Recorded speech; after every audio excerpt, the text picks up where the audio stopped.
ಕೆಂಡ ಸಂಪಿಗೆ ನಮ್ಮ ಕೆಂಡ ಸಂಪಿಗೆ. ಧೃತಿ, ಸ್ಕೂಲ್ ಇಲ್ವಾ ಇವತ್ತು? ಏನ್ ಇಷ್ಟು ಬೇಗ ಬಂದ್ಬಿಟ್ಟಿದ್ಯಾ? ಯಾಕೆ ಪುಟ್ಟ ಅಳ್ತಾ ಇದೆಯಾ? ಏನಾಯ್ತು? ಯಾರಾದ್ರೂ ಬೈದ್ರಾ? ನೀನ್ ನನ್ನನ್ನು ಮುಟ್ಬೇಡ. ನನ್ನನ್ನ ಚಿಕ್ಕಪ್ಪ ಮಾತಾಡ್ಸ್ಬೇಡ ಅಂತ ಹೇಳು. ಧೃತಿ, ಯಾಕೆ ಪುಟ್ಟ, ಏನಾಯ್ತು? ಟೀಚರ್ ಏನಾದ್ರು ಬೈದ್ರಾ? ಫ್ರೆಂಡ್ಸ್ ಜೊತೆ ಜಗಳ ಆಡ್ಕೊಂಡ್ಯಾ?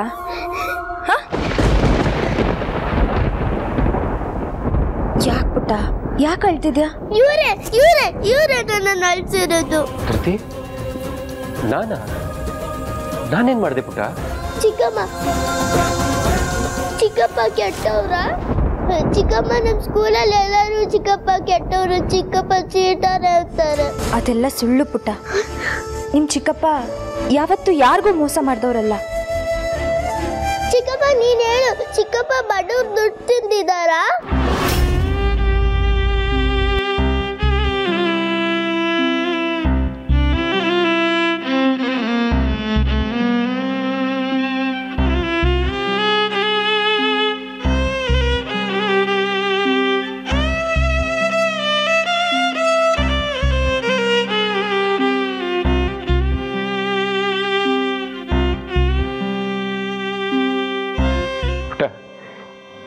ಯಾರು ಈ ತರ ಎಲ್ಲ ಹೇಳಿದ್ದು? ಚಿಕ್ಕಪ್ಪ ನೀನ್ ಹೇಳು, ಚಿಕ್ಕಪ್ಪ ಬಡವ್ರು ದುಡ್ಡು ತಿಂದಿದಾರಾ? ಇಲ್ಲ ದತ್ತಿ, ಚಿಕ್ಕಪ್ಪ ಯಾವತ್ತೂ ಮೋಸ ಮಾಡೋರಲ್ಲ. ಬಡವ್ರಿಗೆ ಸಹಾಯ ಮಾಡಿದ್ದಾರೆ, ಮೋಸ ಮಾಡಿಲ್ಲ.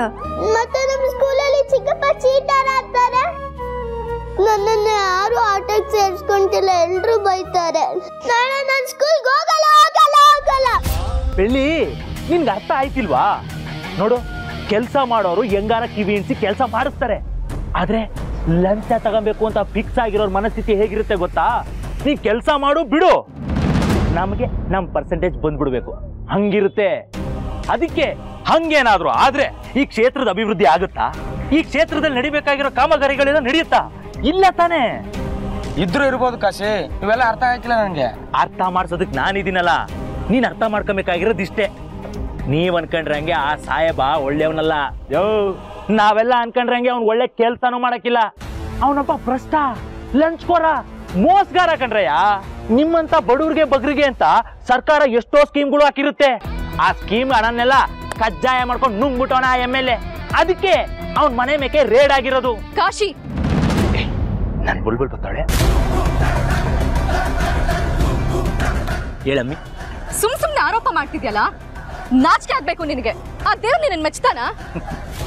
ಆ ದೇವ್ರು ಮೆಚ್ತಾನೋ ಇಲ್ಲೋ ನಂಗೆ ಗೊತ್ತಿಲ್ಲ. ನನ್ ದೇವತೆ ನೀನ್ ಮೆಚ್ಚಿದ್ರೆ ನನಗ್ ಸಾಕು. ಛೇ, ನಿನ್ ಜನ್ಮಕ್ಕಿಷ್ಟು. ಒಳ್ಳೋರ್ ಬಗ್ಗೆ ಕೆಟ್ಟಾಗಿ ಮಾತಾಡ್ತಿದ್ಯಲ್ಲ, ನಿನ್ ಬಾಯಲ್ಲಿ ಹುಳ ಬೀಳುತ್ತೆ. ಅವನು ಈ ಕ್ಷೇತ್ರಕ್ಕೆ ಬಂದಾಗಿಂದ ಮಾತಾಡ್ತಾನೆ ಇದ್ದೀನಿ, ಒಂದು ಹುಳ ಬಿದ್ದೇ ಇಲ್ಲ. ಕಾಶಿ, ಅನ್ಯಾಯ ಮಾಡ್ಬೇಡ. ಒಳ್ಳೋರ್ ಹೆಸರಿಗೆ ಮಸಿ ಬಳಿಬೇಡ. ಪೌಡ್ರ್ ಬಳ್ದು ಲಿಪ್ಟಿಕ್ ಹಚ್ಚು ಅಂತೀಯಾ? ಹಚ್ಚುವಾ? ಛೇ, ಮರ್ಯಾದೆ ಬಿಟ್ಟು ಮಾತಾಡ್ತಿದ್ಯಲ್ಲ, ಹೇಳಿದ ಅರ್ಥ ಆಗಲ್ವಾ ನಿನಗೆ? ಆಗಕ್ಕಿಲ್ಲ. ಯಾಕೆ ಟ್ಯೂಷನ್ ತಗತ್ಯೋ? ನೀನೇ ನಮ್ಮನೆಗೆ ಬತ್ತೀಯೋ ಇಲ್ಲ ನಾನೇ ನಿಮ್ಮನೆಗೆ ಬರ್ಲು? ಇನ್ನೊಂದು ಮಾತಾಡಿದ್ರೆ ಏನೇ ಮಾಡ್ತೀಯ ಚಿನ್ನ? ಅಲ್ಲಿ ನೋಡಿದ್ರೆ ನಿಮ್ ಬಾವ ಬಡವ್ರ ಕಾಸನೆಲ್ಲ ಕಬ್ಳಿಸಿ ಗುಂಡ್ಗಾಕ್ತವನೆ, ನಿಮ್ಮ ಅಕ್ಕನ ಬೆಚ್ಚಗಿಟ್ಟವನೆ. ಆದ್ರೆ ಇಲ್ಲಿ ನಮ್ ಕಾಲೋನಿ ಜನ ಎಲ್ಲ ದಿನ ಮಳೆಯಲ್ಲಿ ಚಳಿಲಿ ನಡಿಕೊಂಡಿರ್ಬೇಕಾ?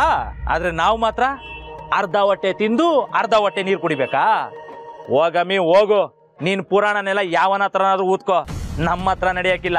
ನಾವು ಸತ್ಯನೇ ಹೇಳೋದು, ಸತ್ಯನೇ ಮಾತಾಡೋದು. ನಿನ್ ಮಾತಿನಲ್ಲಿ ಯಾರು ನಂಬೋದಿಲ್ಲ. ನೀನ್ ಹೀಗೆ ಮುಂದುವರೆದ್ರೆ ಏನ್ ಮಾಡ್ತೀಯ ನನ್ ಬುಲ್ಬುಲ್?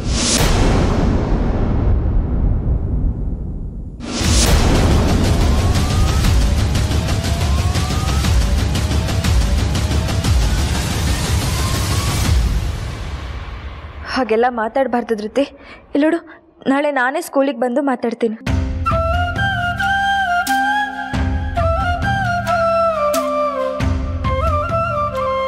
ಸಾಹೇಬ್ರೆ, ನೀವೇನು ಚಿಂತೆ ಮಾಡಬೇಡಿ. ಧೃತಿ ಏನೋ ಗೊತ್ತಿಲ್ಲದೆ ಮಾತಾಡಿದಾಳೆ, ನೀವು ನೊಂದ್ಕೋಬೇಡಿ. ಚಿಕ್ಕಪ್ಪನ ಬಗ್ಗೆ ಟಿವಿಯಲ್ಲಿ ಬರೋದು ಸುಳ್ಳ? ನನ್ನ ಫ್ರೆಂಡ್ಸ್ಗಳೆಲ್ಲ ಆಡ್ಕೊಡೋದು ಸುಳ್ಳ?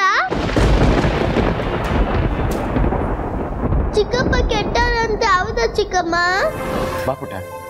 ನೀನ್ ನನ್ನನ್ ಬಿಡು. ನೀನ್ ಕೆಟ್ಟವ್ ನೀನು. ಹೋಗ ಕಡೆ. ಹಾಗೆಲ್ಲ ಮಾತಾಡ್ಬಾರ್ದು ಪುಟ್ಟ. ಧೃತಿ, ನಿನ್ ಬಾಯಲ್ಲಿ ಕಳ್ಳನ ನಾನು? ಸುಮ್ಮನವ್ರು ಧೃತಿ ನನ್ನನ್ನ ಕಳ್ಳ ಅಂತ ಹೇಳಿದ್ಲು. ಪುಟ್ಟ, ಚಿಕ್ಕಪ್ಪಂಗ ಆ ಥರ ಹೇಳ್ಬಾರ್ದು. ಬಾ. ನಾನ್ ಬರಲ್ಲ. ನೀನ್ ಕೆಟ್ಟವನು. ಹೋಗ ಕಡೆ. ಚಿಕ್ಕಮ್ಮ ಹೋಗಲ್ಲ.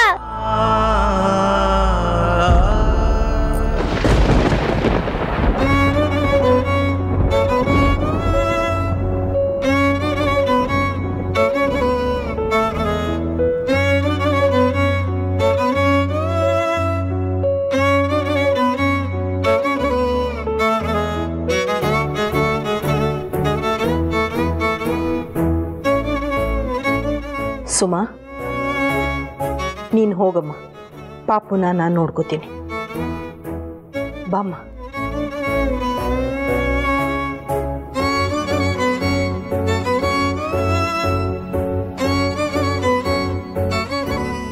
ದುಡ್ಡಿನ ಆಸೆಗೋಸ್ಕರ ಬೇರೆಯವ್ರ ಹೆಸರು ಹಾಳು ಮಾಡೋ ನಿನಗೆಷ್ಟು ಪುಗ್ರಿರ್ಬೇಕಾದ್ರೆ ನನಗೆಷ್ಟಿರ್ಬೇಡ.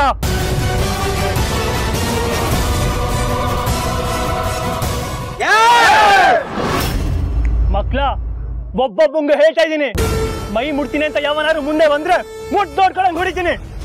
ನಿನಗೂ ಅಷ್ಟೇ. ಇನ್ನೊಂದ್ ಸತಿ ನಮ್ಮ ಅಣ್ಣನ ಬಗ್ಗೆ ಕೆಟ್ಟಾಗಿ ಮಾತಾಡಿದ್ರೆ ಮಗನೇ ನಾಲ್ಗೆ ಸಿಳಾಕ್ಬಿಡ್ತೀನಿ. ನೋಡ್ರು, ಪುಟ್ಟ ಯಾಕೋ ಇವತ್ತು ಏಜಾನ್ ಎಗರಾಡ್ತಾ ಇದ್ದಾನೆ.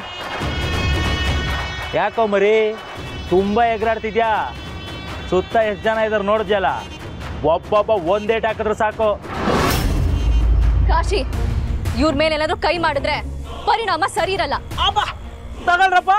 ಪುಟ್ಟನ್ ಚುಟ್ಟಿದ್ರೆ ಪುಟ್ಟಿ ಕೋಪ, ಪುಟ್ಟಿನ ಚುಟ್ಟಿದ್ರೆ ಪುಟ್ಟನ್ ಕೋಪ. ಈಗ ನಾವ್ ಯಾರನ್ನ ಚುಟ್ಟೋದು? ನನಗೊಂದು ಆಟ ಗೊತ್ತು.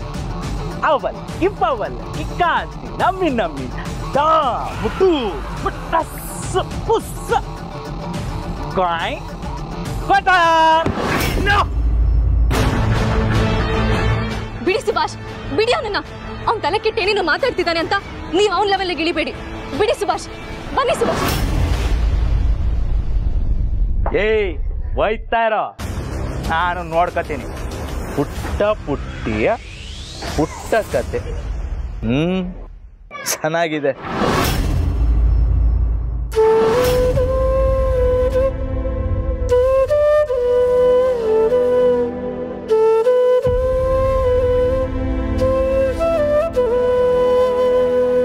ಚಿಕ್ಕಪ್ಪ, ನೀನ್ ಹೇಳು. ಚಿಕ್ಕಪ್ಪ ಬಡವ್ರು ದುಡ್ಡು ತಿಂದಿದಾರಾ?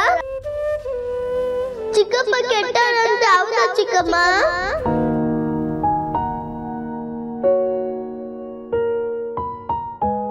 ಸಾಹೇಬ್ರೆ, ಸುಮ್ಮನವ್ರೆ, ಆರೋಪಗಳು ಸಹಜ, ಅದನ್ನೆಲ್ಲ ಸಹಿಸ್ಕೋಬಹುದು ಅಂತ ಅನ್ಕೊಂಡಿದ್ದೆ. ಆದ್ರೆ ಆ ಪುಟ್ಟ ಮಗು ಚಿಕ್ಕಪ್ಪ ನೀನ್ ಕೆಟ್ಟವನು ಅಂತ ಹೇಳಿದಾಗ ನನ್ನ ಇದಕ್ಕೆ ಚಾಕುನ ಚುಚ್ಚಸ್ ನೋವಾಯ್ತು. ಸುಮ್ಮನವ್ರೆ, ಆ ಮಗುಗೆ ಒಳ್ಳೇದು ಯಾವುದು ಕೆಟ್ಟದ್ದು ಯಾವುದು ಅಂತ ಗೊತ್ತಿಲ್ಲ. ಇವತ್ತು ಸ್ಕೂಲಲ್ಲಿ ಫ್ರೆಂಡ್ಸ್ ಎಲ್ಲ ನಿಮ್ ಚಿಕ್ಕಪ್ಪ ಕೆಟ್ಟವನು, ನಿನ್ನ ಆಟಕ್ಕೆ ಸೇರಿಸ್ಕೊಳ್ಳಲ್ಲ ಅಂತ ಹೇಳಿದಾಗ ಎಷ್ಟು ನೋವಾಗಿರ್ಬೇಕು ಅವಳಿಗೆ. ನೂರಾರು ಜನ ನೂರಾರು ಆರೋಪ ಮಾಡಿದ್ರು ನನಗಾಗದೇ ಇರೋ ನೋವು ಇವತ್ತು ಧೃತಿ ಕಣ್ಣೀರು ನೋಡಾಯ್ತು. ಸುಮ್ಮನವ್ರೆ,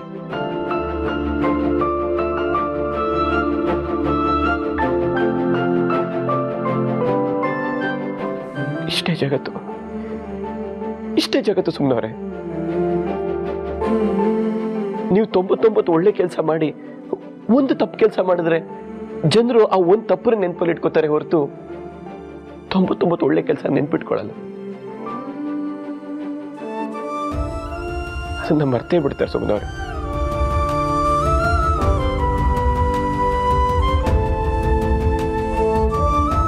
ನಾವೆಷ್ಟೇ ಕಷ್ಟಪಟ್ಟರು ಎಲ್ಲಾರನ್ನೂ ಸಮಾಧಾನ ಪಡಿಸೋದಕ್ಕಾಗಲ್ಲ. ಅದ್ ನಂಗೆ ಗೊತ್ತಾಗೋಯ್ತು ಸುಮ್ಮನವ್ರೆ. ಆದ್ರೆ ಆ ಮಗುಗೆ ಹೇಗೆ ಅರ್ಥ ಮಾಡಿಸ್ಲಿ? ಈ ಸಮಾಜ ದೇವರನ್ನೇ ಆಡ್ಕೊಳ್ಳೋದು ಬಿಟ್ಟಿಲ್ಲ ಅಂತ ಆ ಮಗುಗೆ ಹೇಗೆ ಅರ್ಥ ಮಾಡಿಸ್ಲಿ ಸುಮ್ಮನವ್ರೆ?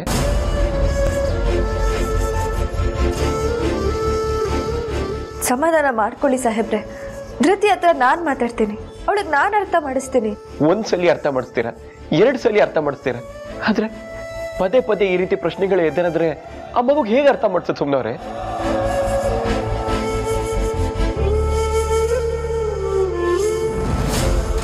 ಹೇಗೆ ಅರ್ಥ ಮಾಡ್ಕೊಳ್ಳೋದು? ಯಾಕೋ ತುಂಬಾ ಕಷ್ಟ ಆಗ್ತದೆ ಸುಮ್ಮನವ್ರೆ. ಈ ರಾಜಕೀಯನ ಕೊಳ್ಕಲ್ಲಿ ಇಳಿದ ಮೇಲೆ ಇನ್ನೆಲ್ಲ ಅನುಭವಿಸ್ಬೇಕು ಅಂತ ನಾನು ಮೆಂಟಲಿ ಫಿಕ್ಸ್ ಆಗಿದ್ದೆ. ಆದ್ರೆ ಈ ರೀತಿ ಆರೋಪಗಳು ಬಂದಾಗ ನನ್ನ ಕುಟುಂಬದ ಹೇಗೆ ಎದುರಿಸ್ಲಿ ಅದೇ ನನಗೆ ಗೊತ್ತಾಗ್ತಾ ಇಲ್ಲ. ಸಾಹೇಬ್ರೆ, ಪ್ರಾರಂಭವಾದ ಪ್ರತಿಯೊಂದಕ್ಕೂ ಅಂತ್ಯ ಅಂತ ಇರುತ್ತಲ್ವಾ? ಈ ಆರೋಪಕ್ಕೂ ಅಂತ್ಯ ಇರುತ್ತೆ ಸಾಹೇಬ್ರೆ. ನೀವು ಮಾಡಿರೋ ಒಳ್ಳೆ ಕೆಲಸಗಳು, ಸಮಾಜ ಸೇವೆ ನಿಮಗೆ ಅಂಟಿರೋ ಈ ಕಳಂಕನ ತೊಳೆಯುತ್ತೆ. ಸುಮ್ಮನವ್ರೆ, ಮಾಡಿರೋ ಒಳ್ಳೆ ಕೆಲಸಗಳ ಬಗ್ಗೆ ಯಾರು ನೆನಪೇ ಮಾಡ್ಕೋತಾ ಇಲ್ಲ. ಮರ್ತಿದಾರ ಸಾಹೇಬ್ರೆ, ನೆನಪಿಸ್ಬೇಕು ಅಷ್ಟೇ. ಯಾರಿಗಂತ ನೆನಪಿಸ್ತೀರಾ? ಹೇಗ್ ನೆನಪಿಸ್ತೀರಾ ಸುಮ್ಮನವ್ರೆ? ಪ್ರಚಾರ ಆಗ್ತಾ ಇರೋದು ಟಿವಿಲಿ, ಕಾಲ್ನಿಲ್ ಹೋಗ್ಬಿಟ್ಟು ಹೇಳಿದ್ರೆ ಜಗತ್ತಿಗೆ ಗೊತ್ತಾಗುತ್ತಾ? ಸಾಹೇಬ್ರೆ, ನೊಂದ್ಕೋಬೇಡಿ. ಆ ದೇವ್ರು ಯಾವ್ದಾದ್ರು ಒಂದ್ ದಾರಿ ತೋರಿಸ್ತಾನೆ, ಎಲ್ಲ ಸರಿ ಹೋಗುತ್ತೆ.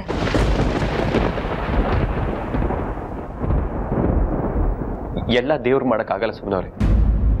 ನಮ್ಮ ಪ್ರಯತ್ನನೂ ನಾವು ಮಾಡ್ಬೇಕು. ಎಲ್ಲಿಗೆ ಹೊಟ್ರಿ ಸಾಹೇಬ್ರೆ? ಕಾಲೋನಿಗೆ. ನೀವ್ ಹೀಗೆ ಆವೇಶದಲ್ಲಿ ಹೋದ್ರೆ ಅಲ್ಲಿ ಏನಾದ್ರೂ ಒಂದು ಅನಾಹುತ ಆಗುತ್ತೆ. ಬೇಡ. ಏನಾಗುತ್ತೋ ನಂಗೆ ಗೊತ್ತಿಲ್ಲ, ಏನ್ ಮಾಡ್ತೀನೋ ನಂಗೆ ಗೊತ್ತಿಲ್ಲ. ನಾನು ಹೋಗ್ಬೇಕು. ಸಾಹೇಬ್ರೆ, ಸುಮ್ಮನವ್ರೆ, ಬರ್ಬೇಡಿ ಅಂದ್ರೆ ಬರ್ಬೇಡಿ.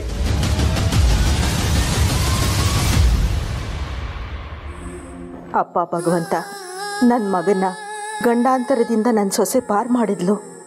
ಅದಕ್ಕಾದರೂ ನನ್ನ ಮಗ ಅವಳ ಪ್ರೀತಿನ, ಅವಳ ತ್ಯಾಗನ, ಅವಳ ಗುಣನ ಮೆಚ್ಚಿ ಒಪ್ಕೋತಾನೆ ಅಂದ್ಕೊಂಡ್ರೆ ಮತ್ತಿನ್ನೇನೋ ಪರೀಕ್ಷೆ ತಂದಿಟ್ಟು ಅವ್ರ ಮಧ್ಯೆ ಪ್ರೀತಿ ಬೆಳೆಯೋದಕ್ಕೆ ಜಾಗ ಮಾಡಿಕೊಡ್ತಿಲ್ವಲ್ಲಪ್ಪ ನೀನು. ಯಾಕಪ್ಪ ಹೀಗೆ ಮಾಡ್ತೀಯ? ನನ್ನ ಮಗ ಸೊಸೆ ಯಾವಾಗ ನೆಮ್ಮದಿಯಿಂದ ಇರ್ತಾರಪ್ಪ, ಅವ್ರನ್ನ ನೆಮ್ಮದಿಯಾಗಿರೋ ಹಾಗೆ ಮಾಡು. ಹಲೋ. ಹಲೋ, ನಮಸ್ಕಾರ. ಯಾಕೆ ಕಾಲ್ ಮಾಡಿದೆ? ಒಂದು ವಿಷಯ ಹೇಳಬೇಕಾಗಿತ್ತು ಮೇಡಮ್. ನಮ್ಮ ಕಾಲೋನಿಲಿ MLA ಸಾಹೇಬ್ರ ಹೆಸರನ್ನ ಸೋಪಿನ ಪುಡಿ ಹಾಕಿ ತೊಳೆದಾಕ್ತಾ ಇದ್ದೀವಿ. ಅದನ್ನ ತಡೆಯೋದಕ್ಕೆ MLAನೂ ಬರಲಿಲ್ಲ, MLA ಹೆಂಡ್ತಿನೂ ಬರಲಿಲ್ಲ. ಅಲ್ಲಿಗೆ ಬಂದಿದ್ದು ಅವನ ತಮ್ಮ. ಸುಭಾಷ್ ಇಲ್ಲಿಗೆ ಬಂದಿದ್ದಾನ? ಬಂದಿದ್ದು ಅಲ್ದೆ ನನ್ ಮೇಕೆ ಎದುರು ಬರಕ್ ಹೋದ. ನಾವು ಬಿಟ್ಬಿಡ್ತೀವಾ? ಹಂಗೆ ಸೆಟ್ ದೊಡ್ಡ ಸೆಟ್ ನಿಂತ್ಕೊಂಡೆ ನೋಡಿ, ಓಡ್ಬಿಟ್ಟ. ಅವನು ಅಲ್ಲೇನ್ ಮಾಡ್ತಿದ್ದಾನೆ? ನಮ್ ಏರಿಯಾದಲ್ಲಿರೋ ಅಕ್ಕಿಗೆ ಕಾಳು ಹಾಕಕ್ ಬಂದಿದ್ದ ಅನ್ಸುತ್ತೆ. ನನಗೆ ಅರ್ಥ ಆಗ್ತಾ ಇಲ್ಲ. ನೀನ್ ಟಪೋರಿ ಲ್ಯಾಂಗ್ವೇಜ್ ಬಿಟ್ಟು ಅರ್ಥ ಆಗೋ ಹಾಗೆ ಹೇಳ್ತೀಯಾ? ನಾವಿಲ್ಲಿ MLA ತಿಂದ, MLA ಮೋಸ ಮಾಡ್ದ ಅಂತ ಜನರನ್ನೆಲ್ಲ ಸೇರಿಸಿ ಅವ್ರನ್ನ ನಂಬಿಸಿದ್ರೆ ಅಲ್ಲಿ ಕರೆಕ್ಟ್ ಟೈಮ್ಗೆ ಸುಮ್ಮಿತಂಗಿ ರಾಜಿ ಬಂದು ಅವಳನ್ನು ಅಟ್ಕಾಯಿಸ್ಕೊಂಡಿದ್ದೆ. ಅಷ್ಟ್ರಾಗೆ ಆ MLA ತಮ್ಮ ಬಂದ. ನಾನು ಅವ್ರ ಅಣ್ಣನ್ ಬೈದಿದ್ಕಿಂತ ಹೆಚ್ಚು ಅವಳಿಗೆ ಬೈದಲ್ಲ ಅಂತ ಕೋಪ ಮಾಡ್ಕೊಂಡಿದ್ದ. ನನಗೇನೋ ಹುಡುಗ ಹುಡುಗಿ ಮೇಲೆ ತುಂಬಾ ಕಾಳಜಿ ಇಟ್ಟಿದ್ದಾನೆ ಅಂತ ಅನ್ಸುತ್ತೆ. ಅಲ್ಲ, ಹುಡುಗ ಹುಡುಗಿ ಮೇಲೆ ಕಾಳಜಿ ಇಟ್ಟಿದ್ದಾನೆ ಅಂತಂದ್ರೆ ಅವಳು ಅವನ ಪಾಲಿಗೆ ಸ್ಪೆಷಲ್ ಆಗೇ ಇರ್ತಾಳೆ. ಹುಡುಗ ಹುಡುಗಿ ಸ್ಪೆಷಲ್ ಆಗಿ ಸಂಬಂಧ ಇಟ್ಕೊಂಡಿದ್ದಾರೆ ಅಂತಂದ್ರೆ ಅದಿನ್ನೇನೇನು ನಡೆದಿದ್ಯಾ ಅವ್ರ ಮಧ್ಯೆ. ಏನೋ ಈ ವಿಷಯ ನಿಮ್ಗೆ ಹೇಳ್ಬೇಕು ಅಂತ ಅನ್ನಿಸ್ತು, ಅದಕ್ಕೆ ಫೋನ್ ಹಾಕ್ದೆ. ಹಲೋ. ಹಾಂ ಕಣೆ, ಹೊರಡ್ತಿದ್ದೀನಿ. ಒಂದು 10 ಮಿನಿಟ್ಸ್ ಬಂದ್ಬಿಟ್ಟೆ. ಹಾಂ ಮೇಡಮ್, 1 ನಿಮಿಷ. ತೀರ್ಥಂಕರ್ ಪ್ರಸಾದ್ ಅವ್ರನ್ನ ಭೇಟಿ ಮಾಡಬೇಕು. ಅವ್ರನ್ನ ಆಚೆ ಬರೋದು ಕೇಳ್ತೀರಾ?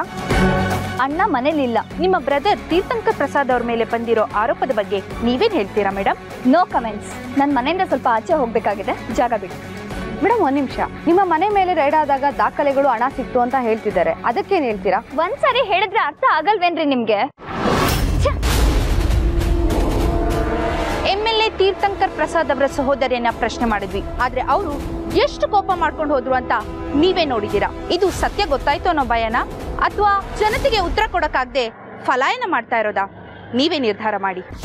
ತೀರ್ಥಂಕರ್ ಪ್ರಸಾದ್ ಅವರ ದೊಡ್ಡ ಗೆಲುವಿಗೆ ಕಾರಣವಾಗಿದ್ದೆ ಶ್ರೀದೇವಿ ಕಾಲೋನಿ. ಆ ಕಾಲೋನಿಯ ಜನರೇ ತೀರ್ಥಂಕರ್ ಪ್ರಸಾದ್ ಅವರ ಮೇಲೆ ತಿರುಗಿ ಬಿದ್ದಿದ್ದಾರಾ? ರಾಜೇಶ್ವರಿ ಕ್ಷೇತ್ರದ ಜನರ ಆರೋಪದಂತೆ ತೀರ್ಥಂಕರ್ ಪ್ರಸಾದ್ ಕಾಮಗಾರಿ ದುಡ್ಡನ್ನೇ ಹೊಡೆದಿದ್ದಾರಾ? ಖಂಡಿತ ಹೊಡೆದಿದ್ದಾರೆ. ಅದಕ್ಕೆ ನಮ್ಮ ಹತ್ರ ಬೇಕಾದ ಸಾಕ್ಷಿಗಳಿದೆ. ಸಮಯ ಬರ್ಲಿ ಮೇಡಮ್, ನಾನೇ ಖುದ್ದು ಮೀಡಿಯಾ ಮುಂದೆ ಬಂದು ಎಲ್ಲಾ ದಾಖಲೆಗಳನ್ನ ತೋರಿಸ್ತೀನಿ. ಸುಮ್ನೆ ಆಧಾರ ಸಾಕ್ಷಿಗಳಿಲ್ಲದೆ ಮಾತಾಡ್ತಿಲ್ಲ ನಾವು. ಆ MLA ಸಾಹೇಬ್ರು ಎಷ್ಟೆಷ್ಟು ದುಡ್ಡು ನುಂಗಿದ್ದಾರೆ, ಎಷ್ಟೆಷ್ಟು ದುಡ್ಡು ಹೊಡೆದಿದ್ದಾರೆ ಅಂತ ದೊಡ್ಡ ಲೀಸ್ಟ್ ಇದೆ ನಮ್ಮ ಹತ್ರ. ದಾಖಲೆಗಳಿದ್ರೆ ತಾನೆ. ಎಲ್ಲ ಸುಳ್ಳು, ಎಲ್ಲ ಮೋಸ. ಹೊರಗಡೆ ಹೋಗೋದಕ್ಕೂ ಮರ್ಯಾದೆ ಇಲ್ದಂಗಾಗಿದೆ. ಮುಖ ಮುಚ್ಕೊಂಡು ಓಡಾಡೋ ಪರಿಸ್ಥಿತಿ ಬಂದಿದೆ. ಜಾನು ನಿಂತ್ಕೋ. ಚಪ್ಪಲಿನ ಹೊರಗಡೆ ಬಿಡು.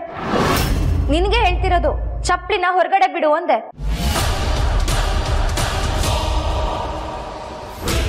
ಯಾಕೆ ಯಾಕೆ ಬಿಡ್ಬೇಕು? ಯಾಕೆ ಅಂತ ಕೇಳ್ತಿದ್ಯಲ್ಲ ಜಾನು. ಚಪ್ಪಲಿ ಎಲ್ಲ ಕೆಸರಾಗಿದೆ. ಹೀಗೆ ಮನೆ ತುಂಬಾ ಓಡಾಡಿದ್ರೆ ಗಲೀಜಾಗಲ್ವಾ? ಓ, ಅಂದ್ರೆ ನಿನ್ ಮಾತಿನ ಅರ್ಥ ಗಲೀಜು ಮನೆಯಿಂದ ಹೊರಗಡೆ ಇರ್ಬೇಕು ಅಂತ. ಚಪ್ಪಲಿನ ಹೊರಗಡೆ ಬಿಡ್ಬೇಕು ಅಂತ ತಾನೆ.